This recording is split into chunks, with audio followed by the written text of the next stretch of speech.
Welcome to the Performer Radio Show. Each week, we interview some of the most interesting people in the fashion and entertainment industries. Fashion and entertainment industries. Beautiful models, singers, comedians, dancers, fashion designers, actors, beauty queens, and many more.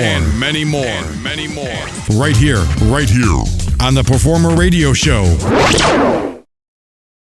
Hey, Brittany. Hello. We have sort of a new co-host here for right now anyway. Welcome. Thank you. Jennifer couldn't make it tonight. She actually is hosting the Boston Fashion Awards tomorrow night, so she's prepping and getting ready. And actually, you are going to be involved in the Fashion Awards tomorrow night too. I am. You are the show manager. I'm so excited. Thank you. It's an honor to be here. Actually, Brittany debuted her show, Beautiful Broken, last week. I did. I know. That was pretty fun. Oh, it was awesome. It was so important to me and my family specifically. But thank you for having us, and thank you for being here tonight. Nick and Lucas joined you. And they are the best. It was a very interesting show. I think your parents were a little flustered there for a little in the beginning, but then they kind of opened up, and that was good. I mean, it takes a while for people to kind of say, okay, yeah, I'm ready to discuss things, and you're doing it in a public situation, so that is a little bit tough for some people. For sure. Yeah, I know, and it actually was for you too. Definitely. Yeah. My dad said after he watched it, he got more out of watching himself do it again than even being on the show. So I thought that was awesome that he got that experience. Excellent. How was your Thanksgiving? Oh, it was so good. I had so much turkey.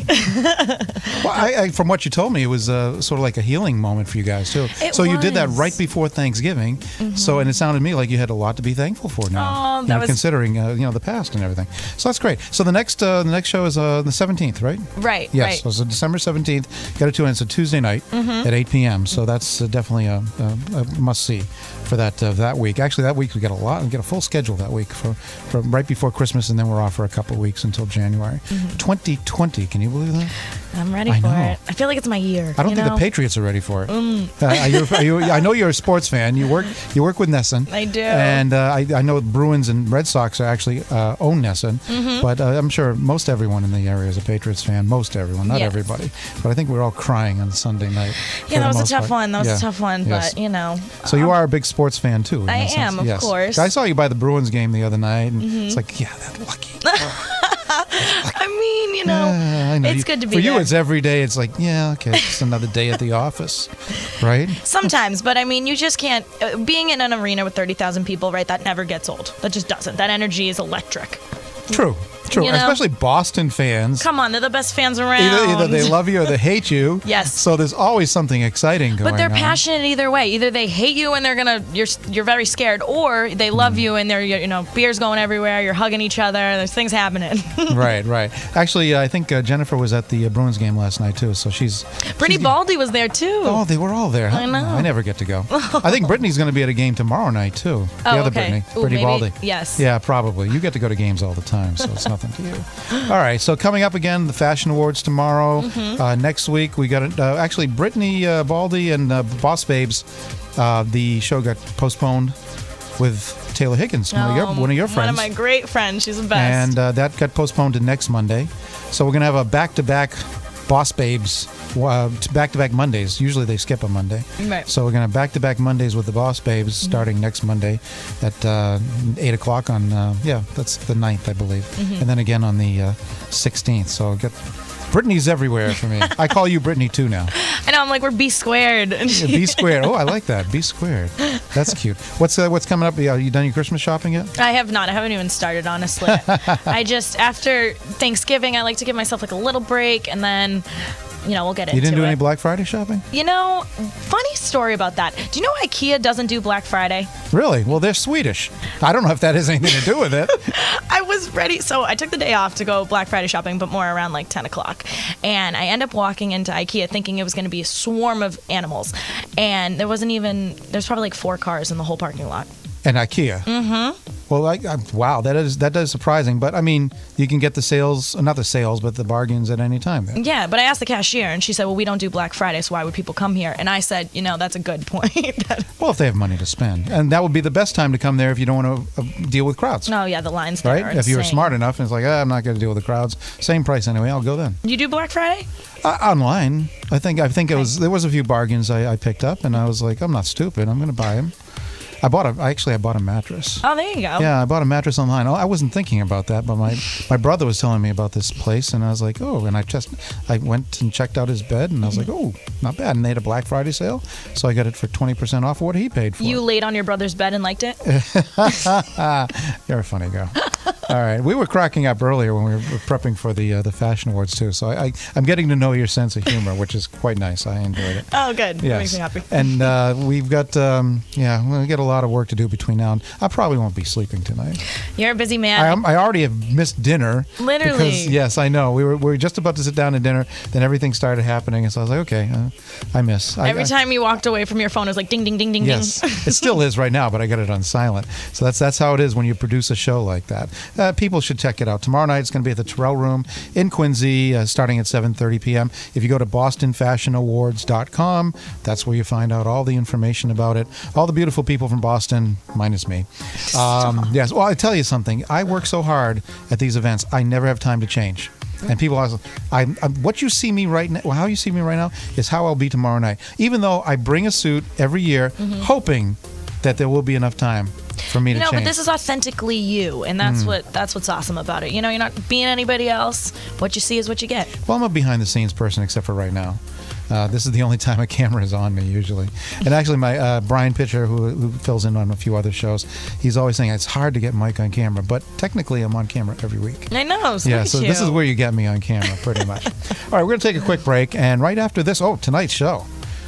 Chris Byers from New England Studios. He's the founder of New England Studios. So anybody in the acting, television, film business should know who this is and where that is. Okay, it's a groundbreaking establishment born about 6 years ago here in New England, and it's phenomenal. And I'll do a little backstory about that in a few minutes. And right after that, joining him, we've got Andrea Lyman.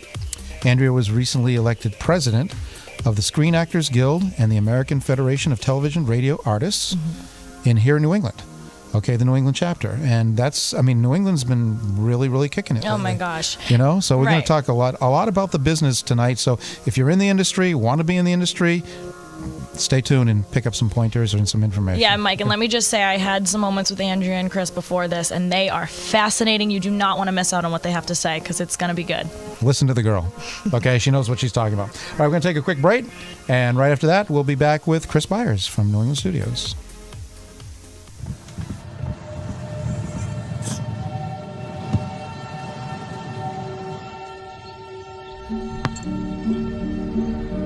Go to that. I don't remember how it started.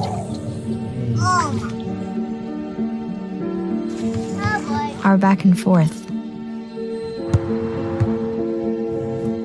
Victory. Fumble. Repeat. It always came back.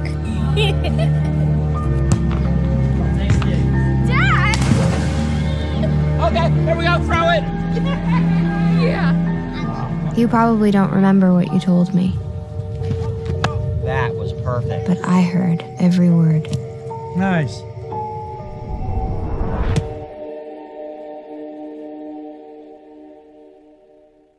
Hey! There are amazing things to discover in the forest. Toothless, time to go! What you picking up on, bud? It's a whole hidden world of wonders. And the perfect place to spend time with family. What better place to let your imagination soar? Experience nature and create a memory you can share. Visit discovertheforest.org to find a forest or park near you.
models, singers, comedians, dancers, and so much more. This is the Performer Radio Show. Okay, we're back with Chris. Chris, how you doing? Welcome to Performer Studios. It's a lot smaller than New England Studios, but hey, we like it. It's home. Great how to are be you? here. Great to be here. Doing great. And thank you for having me. Yeah, no problem. I've actually wanted to have you for a while. Actually, I met Chris 6.5 years ago. Yeah. I called him up. I think I called you up. Maybe I emailed you. I can't remember. When I was doing stories for Dirty Water News, writing stories. And I said, hey, I've heard about this. And he said, well, we're not open yet, but come on down. So it was in August of 2013. It blew me away. I mean, the parking lot wasn't even done yet. That's how new it was. Yeah. And we went through there. You gave me the tour. Actually, I met you at your offices first, and then you took me over there. And he made me climb up the stairs to the loft area. There was a lot of stairs. It's a workout. Yeah. I was a little thinner back then, so it was a little easier for me and a little better shape back then. But if I tried to do that now, I'd probably die on the stairs. Probably was like EMTs. Which they have there. Yeah, well, I'll tell you something. That was just up there. You could not hear a thing. They had these big giant air conditioners. Mm-hmm. Silent. Yep. Completely silent. That blows my mind. How much dampening you have in the.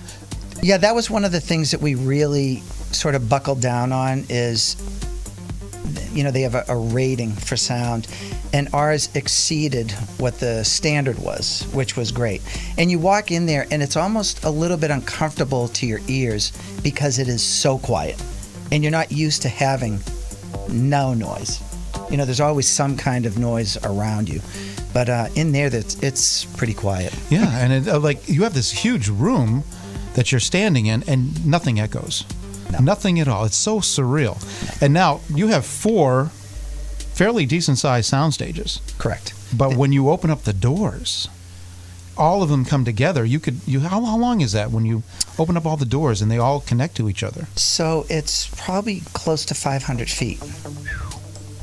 Wow. Or it's about you could run a train track through there. As a matter of fact, guys, the camera tracks probably have run through there, right? It's funny. They've actually they did a car commercial where they ran the car from one end of the studio to the other. Wow. Through all 4 stages, which was pretty. That is pretty cool. No, so let's talk about how New England Studios started.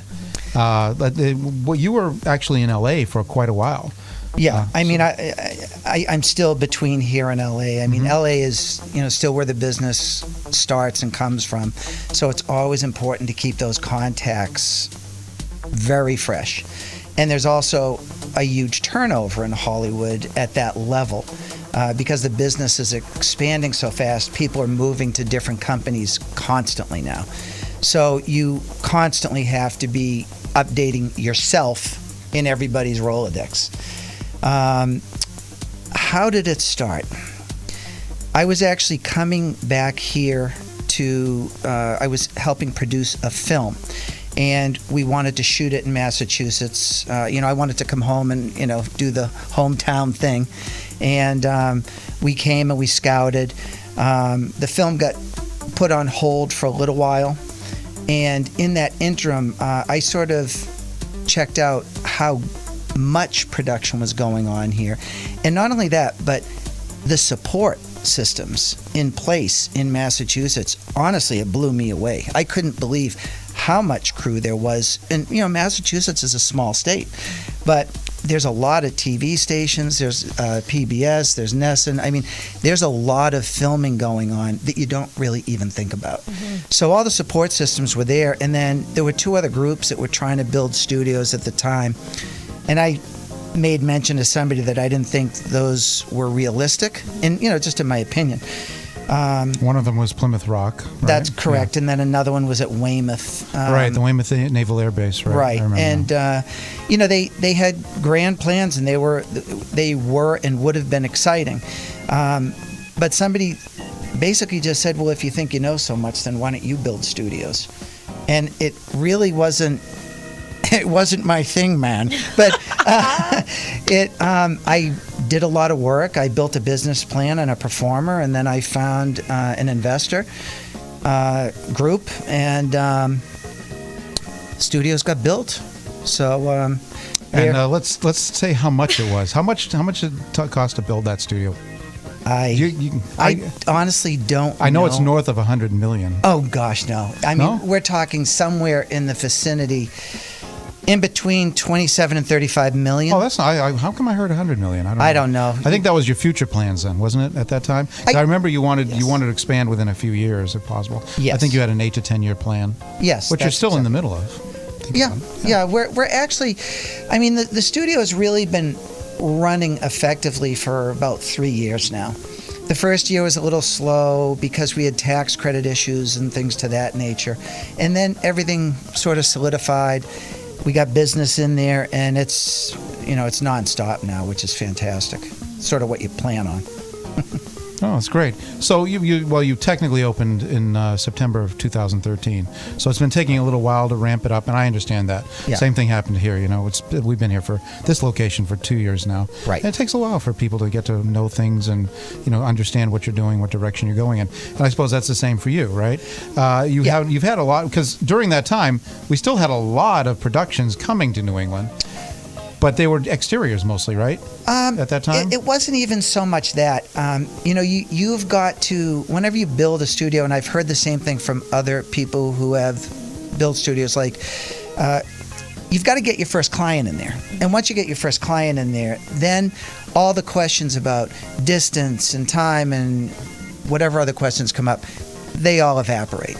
Because somebody shot there, and now the test case is over. And that's pretty much what happened up at the studio. We had, I got Glenn Gaynor, who's a friend of mine, to take one of his films up there. And after we got Cadaver finished up there, we had 2 other films come through Glenn also. Mm-hmm. And then we had Central Intelligence come up. We had The Equalizer 2 come up.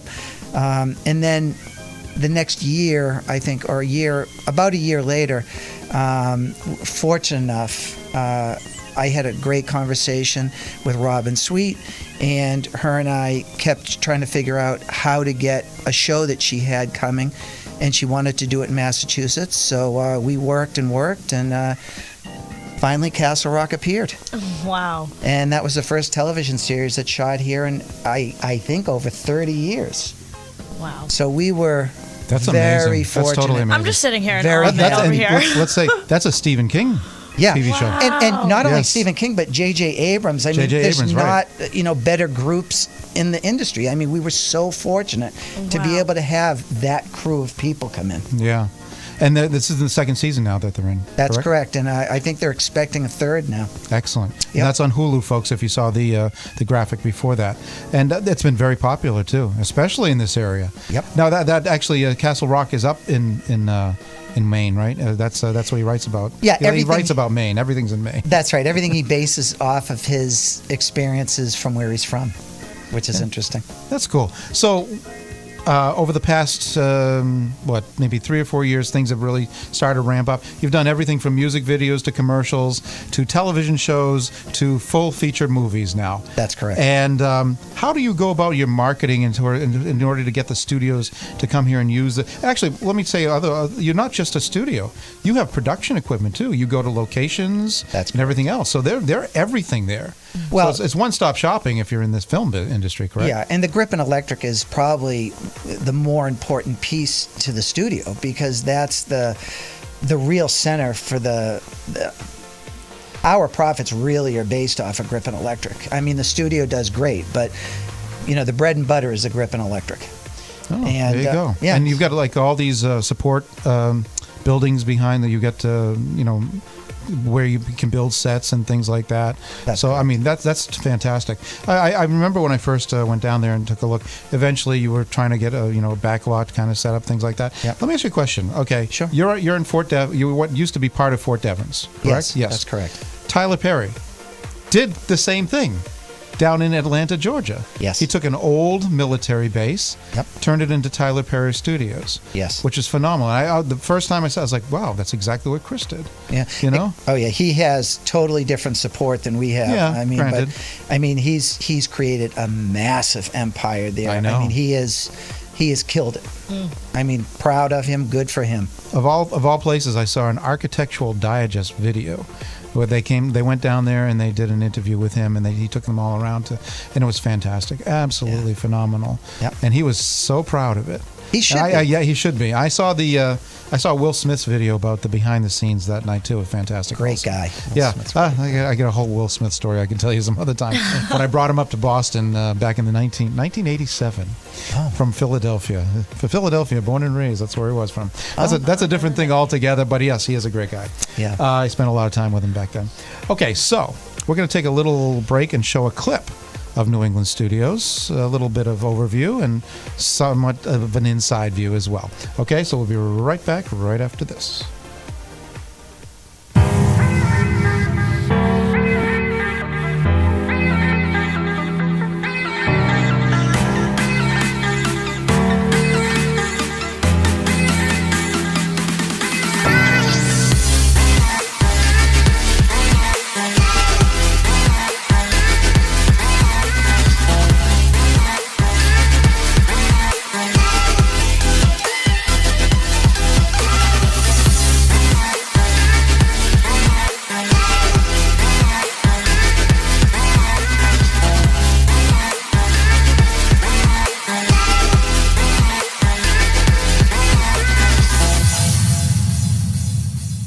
Hey, I'm Maddie, and welcome to New England Studios.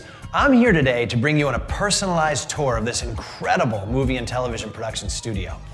So, you chilled in your dressing room, you walked about 5 feet down the hall to hair and makeup, and then another 5 feet over and shot some scenes in the stages. Attached to all that, 30,000 square feet of production offices. So you just stroll on over and take a meeting. Say, here at 301. This is where big deals get made. It's offices just like these, where all the power players will meet, decide the fate of many productions. Well, what do we think? Blake, I've read your script. We're gonna greenlight your film. Now that's one smart executive. You know, I guess the point is, whether you're an agency head, producer, writer, director, actor, crew, you're gonna love it here. And I'd like to officially welcome you to your new office. It's called NE Studios. And it's awesome.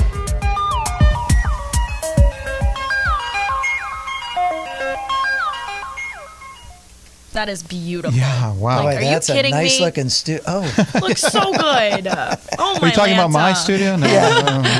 No, no, it doesn't quite compare to that one. I don't have several $1 million. Ooh. So that was phenomenal, Chris. My hat's off to you. oh, Actually, you gave me a hat, a New England Studios hat. I had that for the longest time. I wore it out. How about that? Did you? Yeah, Oh, what a you hat. brought it. I got it. I got one of the very first ones. Ooh, right off the production OG line. over here. I wore send that. some more down. I wore that so proudly for quite a long time. But now I get my own. See?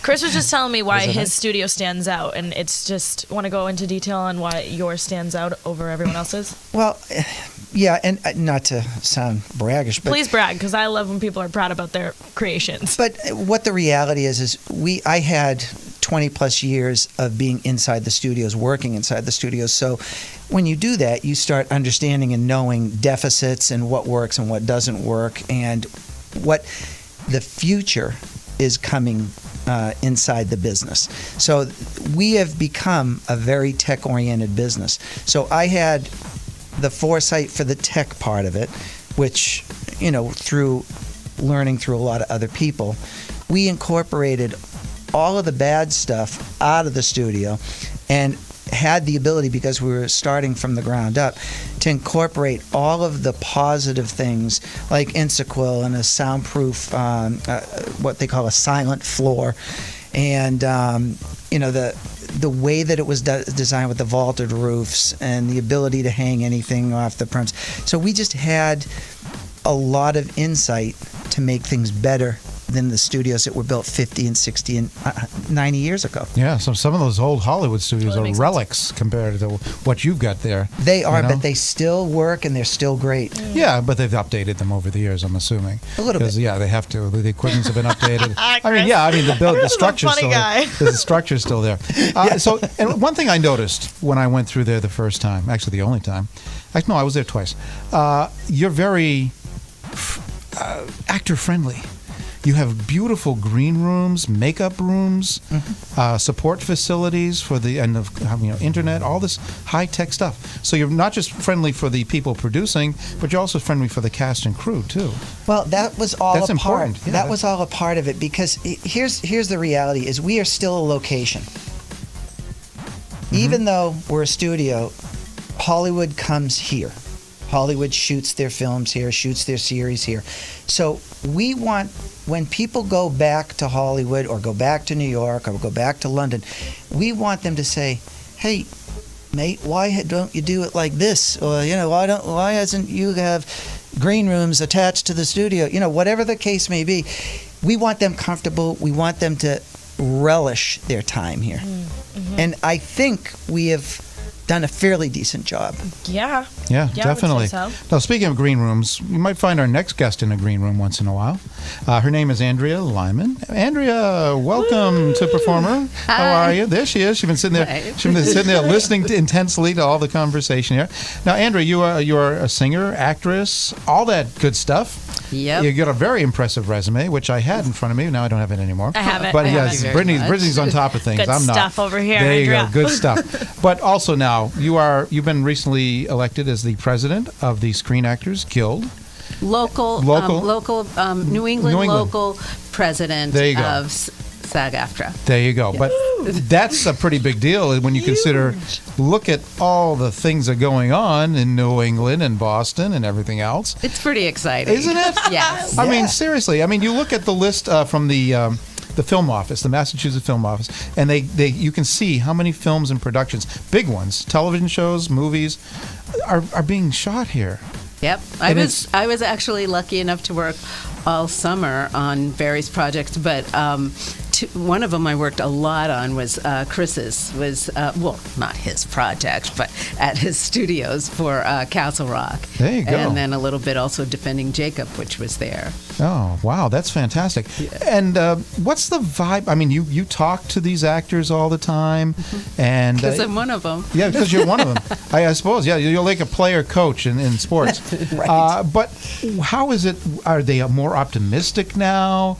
I mean, we got New England studios here. We've got so many productions going on. Boston Casting, CP Casting, all of them. Are they very optimistic about where this is going now? Or are they sort of like, we're still kind of wait and see how things go? How is it with them? Well, the only wait and see thing is that we want to get rid of the sunset clause on the film tax incentive. Mm-hmm. So if that happens, then people can really kind of breathe a little easier. Right. That seems to be an issue almost every year, right? Well, but if the sunset clause is gone, then that's... Yeah, no, I'm just saying that Governor Baker every once in a while says, I don't know about this, and then we have to all, as a group, go back up there and, hey, this is what it's doing for us. It's not just the film industry that's getting the tax breaks. Mm-hmm. The towns and the cities are getting extra income. When the crews go there, they got to eat, they got to sleep, they got to shop. So, I mean, and when they have leftover, actors, the leftover furniture and sets and things like that are often donated to. I don't remember the name of the organization, but they supply furniture and homes and all that for people that who didn't have homes. I didn't even know that. Wow. Oh yeah, I didn't even know that. And That's so very interesting. Because of the films donating all of that stuff. They've been able to not only furnish people's homes, but also hire new people because they've been able to sell some of the stuff they sell that was donated. Like, say, there's a $10,000 couch. Rather than put that in someone's home, they'll sell it, and with that $10,000, they can buy so many more things. I just want to know, how do I get on that list? I could use a $10,000 couch. I think you have to have lost your home, so maybe you don't want to get on that list. No, maybe it's not. like when Oprah used to have those things, and she'd give these wonderful things, but I'd get a couch, be on the and show. you get a $10,000 Well, yeah, well, it'd be couch. like, yeah, she got this wonderful van, but she lost her family. I hate to say this, but how is a person without a home going to use a $10,000 couch? I don't know. But that's why they sell the $10,000 sell couch, the and then they buy many more things for the person with the home. And they said there were also things like from grocery stores and pharmacies and things like that were used in sets, that they can use all of those kind of supplies.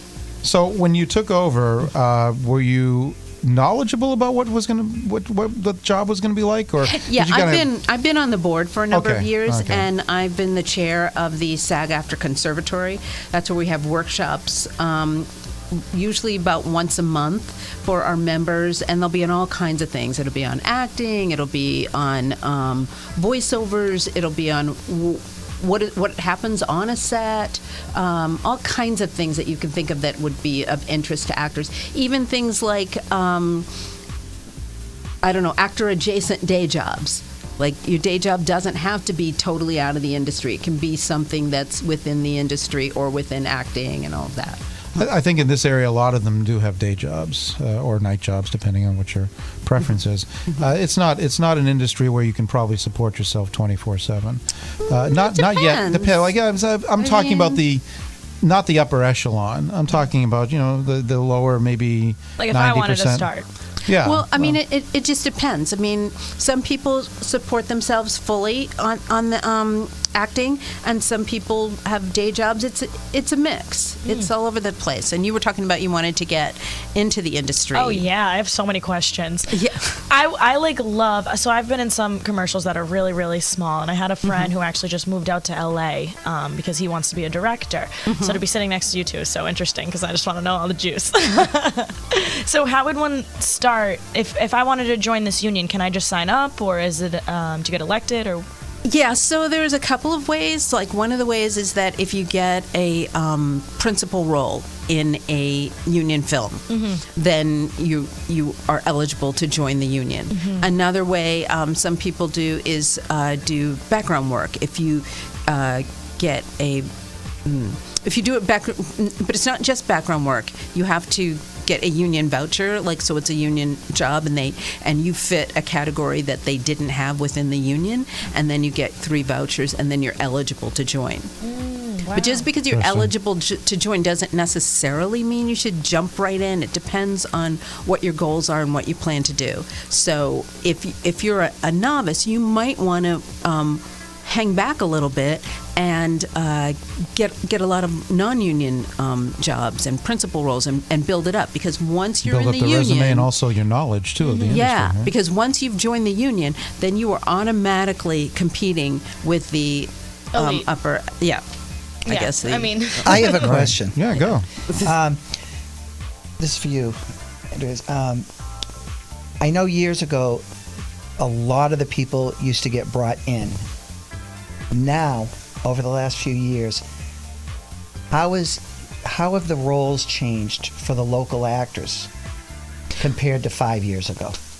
I think there's a lot more local actors that are getting roles. Like, I know I had friends that got roles in Castle Rock, speaking roles. Sometimes it depends on what it is. I mean, so for Defending Jacob, some of my friends had speaking roles in Defending Jacob. Some did not. But the principal roles, it's well, if they want Chris Evans, then they want Chris Evans because he's an Avenger and stuff like that. So that role is already set. So and the producers, directors, whatever, it's up to them. But now that they know that we have an acting community here, which we do, stage and film, so that they are calling many more. And I'm finding I'm getting a lot more roles. Oh, wow. Sometimes a principal role in a commercial. Sometimes I just did a Christmas movie, which is like a check on my bucket list because I love those Christmas movies, and I had a speaking role in one of those. We're going to see you on the Hallmark Channel soon. Well, this was on Ion TV. Okay, but then good. but then sometimes they jump around, like Ion to Lifetime to Hallmark. Oh, it depends, on the licensing. What they do. That one network will probably have it for, let's say, 7 views or something like that, and then it'll go to another network or Netflix or I was going to say YouTube. Actually, YouTube now too, right? Yeah, YouTube. Yeah, YouTube now as well. They're all jumping in the focus. Aren't they now? Yep, I mean, thank let's God. talk about technology and how it's affected this industry. You got Netflix started it, okay? Yeah. Amazon joined them. Now you got Hulu, Disney Plus, CBS, Apple TV, HBO Go, everything. And now there's a new one. I'm hoping I say it right. I think it's called Quibi, where Quibi. they just have Great name.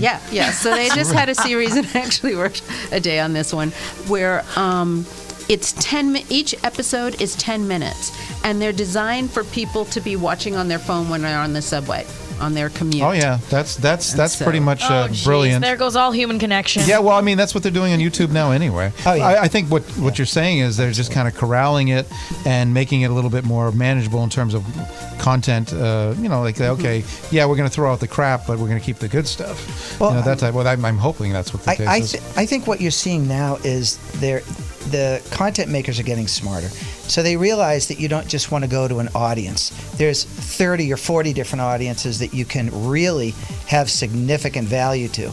And all these are great numbers. Each audience has fantastic numbers. And they were all untapped before. And the phone and the technology and the iPads or whatever you're watching, it makes it accessible to, instead of 4 million viewers or 6 million viewers, now you've got 75, 85, 100 million viewers just in the U.S. alone. And they're predicting that number to double in the next 5 years. So you think 200 million viewers. Wow. That's only in the United States. That's crazy. Right. And now the technology also is in everybody's hand, so they can watch these things all over the world now. That's right. Even they're watching us right now. And you can That's find exactly what right. you want where you want it. Like, for instance, you were saying, like, the Christmas movies, for instance, the Right. Hallmark Christmas movies. It's like, well, yeah, but Netflix Christmas movies has people who look like me. And so I'm gonna switch to, not switch, but that's where I'm going to watch a Christmas movie. Because Hallmark is famous for not having people who look like me starring in their Christmas movies. So people are doing, they're picking and choosing. Interesting. And you can see people from all over the world. If I want to see something in another language, I can. It's true. Yeah, correct.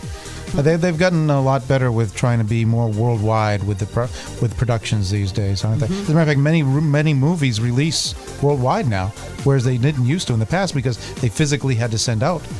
Yeah. It's a totally different. Now they digitally send everything. But you've got to be in the reality that the world has become a much smaller place now. Oh, yeah. Right. So Absolutely. you don't only hit a certain demographic or segment or gender. Now it's the world. I mean, And they always seem around to it be in 2 surprised, seconds. like, oh, we're surprised that this movie that everybody wanted to see. No, people like good, whatever's What an they like. excellent film, that kind of a thing. It's like, Yep. Yeah, there a are black still film some- isn't going to do here, but it does. Or a film that's foreign language or something like that.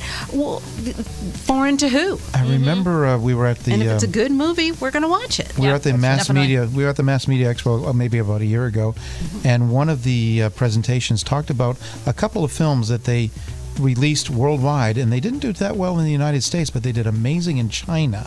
Interesting. And I was like, wow, that's pretty weird when you think about it. An American movie doing much better in China than it does in the United States. And it's something to do with the way they marketed everything and the subject matter.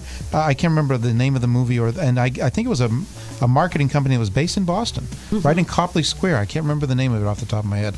But I thought it was all fascinating how they go about their business and how they determine where to say, hey, this is going to be great here, that's not going to be great there, and how they refocus their efforts sometimes, even though it is a worldwide release. Chris, when you get a company coming to you, at what stage are they already at before they reach you? Are they already they green lighted, or are they just trying to seek some information? How does that process work for you? It's all over the place. Sometimes we just get feelers to see if there's any availability, which is a huge issue at this point. And they're Is that a good thing or a bad thing? It sounds like you're booked. We're booked. Yeah, that's good. That's good. Having no stages available, it's not good, because if they need stages, that could shift the film from Massachusetts to Georgia or to Toronto or wherever else their 3 places of choice are going to be. So I think it's, once we solidify the tax credit and the sunset clause going away, giving us a 10-15 year window, then I think Massachusetts has to figure out a way to incorporate more brick and mortar to house more production. Where are we right now on the sunset clause, Andrea? Can you give us some information on that, or Not no? personally, Not because I don't. actually- Maybe Chris can. Then. Well, it's what's the current state? I know we're working. We're You're working to- and yeah, we're and sending out a whole lot of people are filling out postcards and sending. So everybody get in contact with your representative, your state senator, your state rep, and tell them you want them to get rid of the sunset clause, because the film tax incentive is really bringing a lot of work to a lot of people. I mean, you look at the news almost every week, and they go, this person was here shooting a film, that person was there. I mean, they wouldn't be here if and it not wasn't, just wasn't for Boston that tax films. break. It's films that what's interesting is that the film could the story could be anywhere in the world. Mm-hmm. Never forget Pink Panther one time working on it, and where was it? The one with Steve Boston Martin? Public Library was Paris, or either Paris or Rome, but then the church across the street was the other. Like one was Paris and one was Rome. And they were shooting that. So that creative film Hollywood here, people, or, aren't they? Yeah, or They're incredible. Proposal was Yeah. Alaska. Yeah. Oh, right. The proposal. It was a Sitka, Alaska and New Alaska. York. I remember that. Yes. And that was up in Gloucester, most of the Rockport and Gloucester. They shot a lot of scenes up there. Ipswich. They just kind of digitally painted the mountains in the background. Well, you know, which was very that cool. is one of the biggest calling cards from Massachusetts. You know, the tax credit gets the films to the places, but Massachusetts is such a versatile landscape for any film. And, you know, I used to say the only thing you really can't shoot there is desert, but now, you know, we have zero effects here. You could shoot anything you want and make it anything you want. So, Actually, we have two deserts in New England. yeah. One in What? Rhode Island and one in Maine, the desert of Maine. Yeah, most people don't even know it. Look it up. There really is a Wait, desert. are you being serious? I'm being dead okay. serious. I thought there was a punchline. No, I know. no, I was no waiting for the punchline. joke to drop. I'm like, yeah, Look nothing it up. happens in Maine. You got Google right in front of you. The desert of Maine. I'm not even Wow. kidding about that. I'm gonna look yes, this up. not too far away. Fascinating. And we have Yes. so many schools here that we have like so many students and teachers and people from all over the MIT, world Emerson, that Suffolk. For actors, Right. you've got whatever accent you want.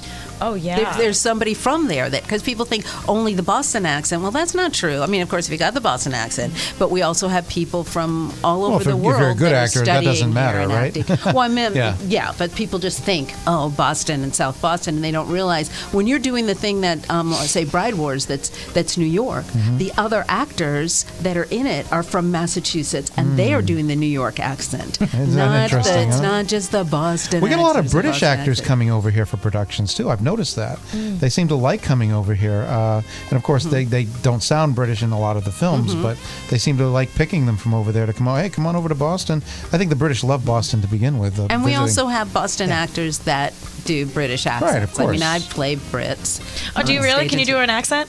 I knew Oh, you she's were on the going to spot. ask I know, I'm me. sorry. on the Can you- spot. I knew you were going to ask me that. Look at her get all giddy there. I love Really? It's my favorite accent in the whole world. that. Yeah. Well, I don't know. Chris, what's your British accent sound like? Never mind. Yeah, you just heard it. I can kind of do it. Do you want me to go? Oh, go ahead, Yes. Brittany. All right. I would like a cup of tea, please. Well, that's sort of a Cockney accent. Yeah, right. Really? That's My Fair Just give me Lady. some sugar. I mean, they don't have cup of tea here. Yeah, she should be good on My Fair Lady. I always thought it was or the Gilligan's Pygmalion, Island whichever one. accent. That's Remember when she taught me to walk and to talk and to dress like a lady? He did. Andrea, what's your favorite role so far that you've played?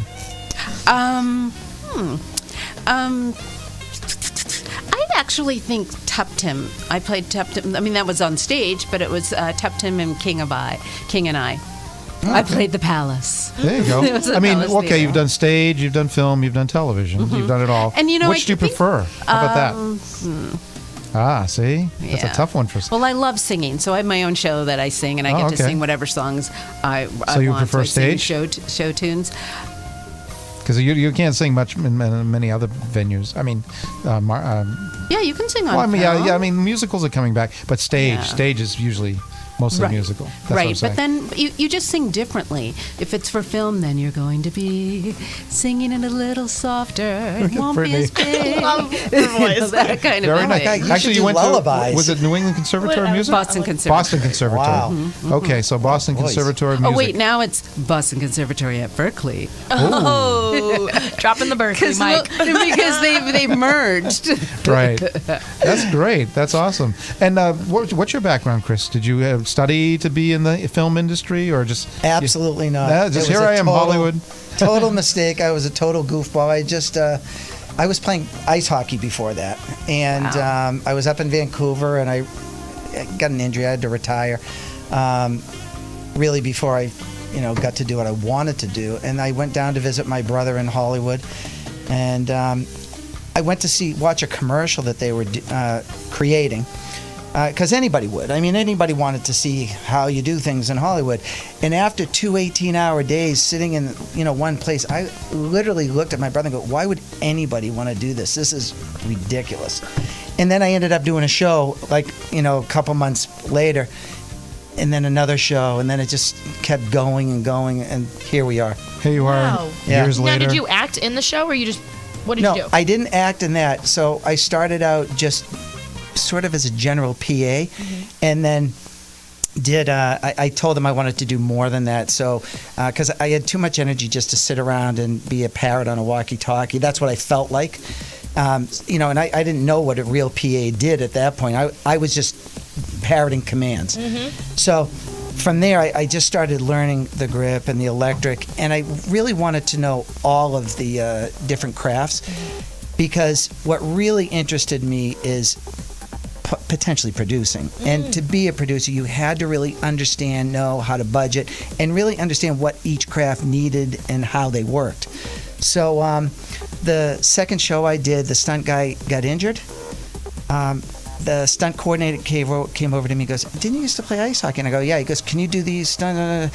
So I ended up doing stunts for a while too, which, that was the best thing I ever got out of. Because there's not a long shelf life on that. Okay. I mean, it's exciting and fun, and, it's all bravado, but boy, it's a tough job. It's tough on the body. I know. What was the scariest act they wanted you to do? Well, so there was a car coming in a parking structure, and it fishtails, and it hits me. I was one of the guys who got hit by the car. It's the butt of the car would fishtail and hit me. So the guy came around the corner about 15 miles an hour faster than he was supposed to, because you go through planning this stuff. And when he came over, he crushed me. Oh, God. And threw me about probably 20 feet into another car. And at that point, I looked and I go, yeah, you know what? I think I've had enough of this. I gotta get hit by a car. Life's a little easier now, huh, Chris? Yeah. What in my Lanta? No way. Did you Lighting it is. Andrea, Would I ever get hit by a car? Andrea, did you ever have any dangerous roles or anything? Yeah. And it's funny because there's the two thoughts, and there's always this discussion in some of our SAG-AFTRA like board meetings or whatever about safety, because it's very important. Safety is very important. And there are those who say, oh yeah, so I should have been upgraded to stunt, and this is because I did this thing. And then there are those like me who say, no, it's not that I want to be upgraded to stunt. I want to be safe. Please do not put me in danger. And then, it happens sometimes, on a set. Probably with the smaller doesn't know what productions they're too, doing. right? Yeah. No. The bigger ones. Yes. She goes, wow. Yes. Yeah. Because if it's a smaller production, pretty much I can say, oh, no, that doesn't look safe. Oh, okay. I feel like I have more power. If it's the big production, they're telling you what to do, and before you know it, it's like, what? Like I remember in Surrogates, they had us running down a mountain of bricks, and these were bricks that were loose. Oh, no. Bricks. Oh, yeah. No. That was the most dangerous set I've ever been on in my life. That was going to hurt. And every time I see apocalyptic movies now, I think about that film, because when you see people running around on the different things in these apocalyptic movies, it's dangerous. And it's like rubble. That rubble is real rubble, and these people like bumping into each other and stuff like that. That's kind of dangerous. I have a very embarrassing moment. My mom told me that everything you see on TV was fake when I was growing up, right? So I literally thought that everything on TV was fake. So when you guys are saying that you're actually doing the stunts, it's blowing my mind, because I used to think that it was a green screen and then they just really edited it. Sometimes, yeah, exactly. Well, I'll tell you, when I first started, they didn't consider safety at all. Oh, jeez. We were doing a stunt at Warner Brothers on a television series, and it was had a camera over a car off of one of the roofs, and the guy put these gas cannons inside the vehicle because they were going to blow the car up. So I was watching the guy, and he put a lot of explosives in there. And I said to the guys, I go, guys, you might want to step back. So I went back. The rooftop was about 40 feet backwards, and the plume came over the top of the roof and almost got us on the back of the roof.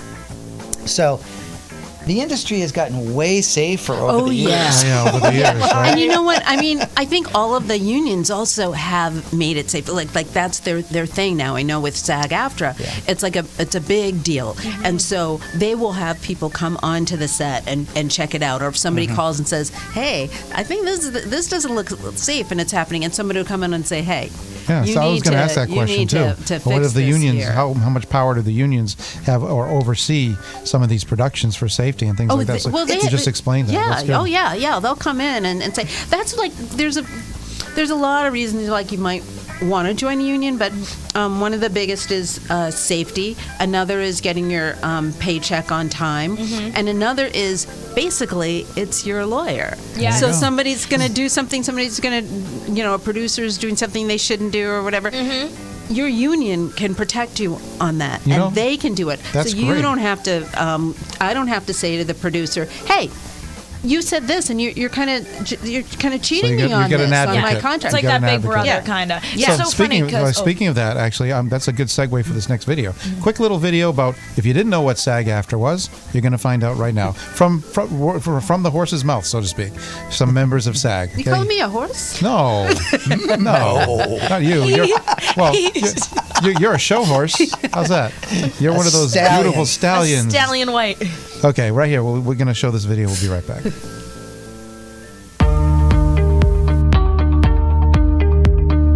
If it wasn't for unions, the working man and woman would be taken advantage of in every way, shape, or form. So it's important to have a union. A union that's been taking care of us no matter how much things have changed.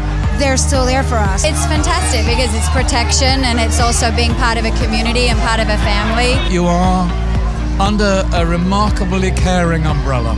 The right kinds of rules and regulations to honor the work that we do. And some good insurance. I'm a believer in unions and I think they work and I'm very proud to be a member. Yeah, I'm proud to be a member. There you go. And one of the other little perks that we get is the SAG Awards, and that's coming up. When is it? January 19th. Ooh, where's Yes, it? that's going to be in L.A. again this year? Well, it's in LA, but we have a party here too. Oh, really? So yeah, there's a SAG Ooh. Awards party in Massachusetts. A lot of different locals have SAG Award parties. And one other thing about the unions that's very important, because it gives you an understanding of how important the film industry is here, it also gives health benefits and retirement. So everybody who's coming into the industry and working in the industry, they don't just get a daily paycheck, they get a career. And that's extremely important to understand for the industry in this part of the woods. So what's fascinating about the union, right, is the sport industry in Boston actually just became union like a couple of years ago, and they weren't. And I started right in the middle of were they going to go union or were they not going to go union. So that was a huge debate in the sport industry for a little bit. So some people went union, some people didn't, but everyone, for the same reasons, is very happy that they. How many members are on SAG? This chapter right here. I should know this, and I don't. Oh, okay. It might You're be new. like We'll let you slide 3,000 for a or little. something like that. Well, How I'm many? just not a number. It might be 3,000. I'm That's not still a pretty numbers big. Wow. person, but I tell you who's coming into our union new contracts is a lot of the influencers. Oh. Because a lot of those influencers. I never because even thought about basically that. SAG-AFTRA is whatever's recorded, whether it's audio or video or whatever, unless you're. Yeah, so it's. I technically don't like the word influencers. I think it's not. No. It seems to have a negative connotation to me. I mean, they are performers. You know, they're performing. They're endorsing products, things like that. I mean, and it's the endorsing products. That's the part that got SAG-AFTRA involved, because people were endorsing products but not getting paid. Yeah, really. they're getting saying, "Hey, you can get free a free tea, this, free tea, yeah, and it's skinny like they're tea, whatever." putting in a lot of hours. I did a commercial for one of those, and it was like they sent me like a care package, and they were like, just post a 30-second video, and I was like, okay, but yeah, so I get what you're saying with that. Yeah. Well, it's new technology. People are exploring different options and marketing, and it's become a booming business now. Huge. Have you actually been approached to do any social media content, Chris? I mean, things. I saw a commercial the other day that was shot specifically for social media, and it looked like a huge production. They probably put several million into it. I said, wow, this is like a soundstage setup and everything else just for social media. Yep. Have you ever had something that's like, hey, we're just putting this on the web for social media? I've talked to a lot of people. I have not personally been involved in any of it, but it's becoming so relevant and important that it's sort of all around us. You can't help but fall into it sometimes, to be quite honest. Right, because I see that, because we talked about earlier, content, it just seems to be heading in that direction. Look at YouTube. YouTube was a social media platform, and now they're basically becoming a social media, a content provider. Oh, yeah. Okay, so it is, my prediction, my prediction, I think the traditional broadcast networks, as we've known them for 80 years or so? Yeah. I think they're going to go the way of the dodo bird eventually, because over the air is no longer going to be viable. I mean, people need that. Actually, they need that bandwidth for digital transmissions, for social media and all this other stuff that's happening. Yeah. Like Netflix and Hulu and Amazon Prime and all the others they need that. So traditional broadcast outlets, ABC, NBC, CBS, Fox, they're going to have to reconfigure their business models if they want to survive. Well, aren't they doing that? Adapting. CBS All Access and NBC. Yeah, but they're joining the bandwagon, but they're still, their bread and butter is still the networks right now, anyway. Yeah. Well, when people like my mother are considering unplugging and going all Netflix and all that, that's a huge deal. I think they'll probably, people will age out. Eventually. And that's what I was going to say. Is that really? If you want to understand what the future brings, you need to watch the 15 and 20-year-old kids, because that's where everything's going right now. Right. And most of them are watching on their phones. Yep, that's exactly right. And they don't watch a whole show. Right, no. That's the thing that gets their attention me. span is what we were talking about earlier, maybe 5 to 10 minutes tops. Yeah. Unless they binge watch, and then they'll watch for hours. It's funny, isn't it? Yeah. Yeah. I was like, okay, they'll watch this show for a whole day, and then they'll say, oh no, I don't want to watch anything more than a few minutes. The funny thing is, we grew up with, you get to watch the show once a week. And that sort of kept the appetite going all year. The kids or the people or whoever, they don't want to do that anymore. They want to be able to watch it right now and go through a season. That's it. Yep. I mean, I couldn't. And then they'll wait down several years for next season, or maybe a year or so for another season. But my mother's goddaughter's in college, and she stays with us summers and holidays. And so certain shows that we both like This Is Us. I said, oh, it's on. And she said, oh no, I'm going to wait till the whole season. And I like to watch the whole thing. And I'm like, whoa. You know what's funny about that? Because not proud to admit it, but I watched a whole season the other day. Okay, in one day. I did. And the reason. There you go. That's the demographic right there. It's called a season. I know, but I'm going to tell you why I did it. Because there was a lesson there's a lesson in the first episode, and there's a lesson at the end of the season, right? And instead of having to wait, it's like, all right, I learned a life lesson in that whole day, and now I'm going to put it, and I'm going to move on. You know what I mean? No. If the show is structured that way, that makes sense. But a lot of the serials are not structured that way. As a matter of fact, very few shows now seem to be self-contained. Maybe like Law and Order, where everything starts and finishes in the same episode, but they're not like that anymore. They seem to be all over the place. Subplots, everything. It's a mess. So I guess if you're going to want to watch a season of the show, you're going to get everything all at once, and bam, you're done. Move on to another one. But the way of the world is changing, right? Yes, it is. Andrea, do you have any social media you can give people?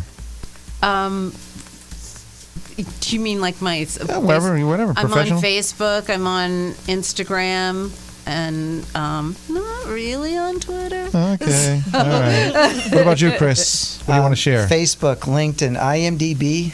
Check the IMDb out all the time. I forgot that. That's a big one in this Twitter. industry. Yeah, absolutely. There you go. IMDb is important. All right, folks, we got to wrap it up. Can I just say one thing for, Go ahead. I guess it's a little plug, because especially for Brittany, there's something called New England Actors, and that's a website, and that has a lot of information for union and non-union. It just gives you awesome, because my next question was what would be the first step to someone like me who wants to...